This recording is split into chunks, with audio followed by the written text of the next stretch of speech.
আমরা যারা কুরবানির জন্য বাড়িতে টাকা দিই, কুরবানির জন্য টাকা দিলে এখন কিন্তু সবাই, আমি আজকে 16 বছর কুরবানির, 16 বছরের মধ্যে তো একটা কুরবানি বাড়িতে দিছি।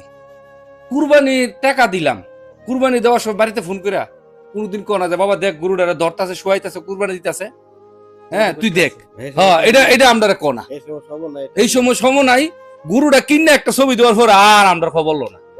আচ্ছা, আমি 16 বছরে একটা কুরবানি বাড়িতে দেওয়ার মানে তৌফিক হইছে। 15টা কুরবানি বাড়িতে, 15টা গরু কুরবানির মধ্যে 15 বার খালি 15টা ছবি দিছে, এরপর আর খবর নেই। তোমার কি অবস্থা? আমার হইলো ফোন দিলে কয়েক সময় নাই, পরে ফোন দিও সময় নাই, ফোন দিলে কথা এক বার, যতবার ফোন দিই এতবারই পরে পরে টাইম নেই। কিন্তু কুরবানি কার টাকা দে? ওখানে আমরা ভাড়াইলে আমরা দিয়ে দে। তোমার কি অবস্থা? আমার তো সেম সমস্যা। কোরবানি আসার আগে থেকে শুরু করে টাকা দাও, পরে টাকাটা দিই, দেওয়ার পরই শেষ, আর আমার খবরও লয় না। কোরবানির দিন আমি ডিউটি থাকে, ডিউটি অবস্থায় ফোন করে খোঁজ খবর লই, ফোন ধরার কারোর সময় না। বারবার ফোন দিই, নামাজের টাইমে ফোন দিই, পরে দিই, ফোন কেউ আর উড়া না।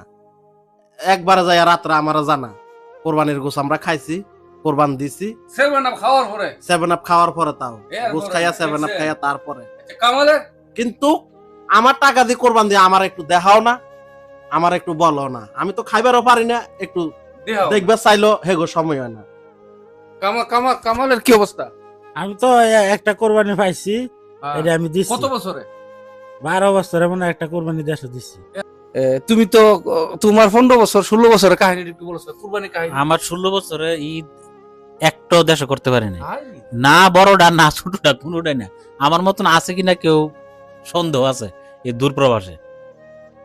কুরবানি আইলে টেহারা 1 মাস আগে বা 15 দিন আগে ফাটাই দিই, গরু টুরু কিনা হোয়াটসঅ্যাপ মেসেঞ্জার একটা ছবি দে, একটা আমি কি করি লাইক মারি, ওকে ঠিক আছে।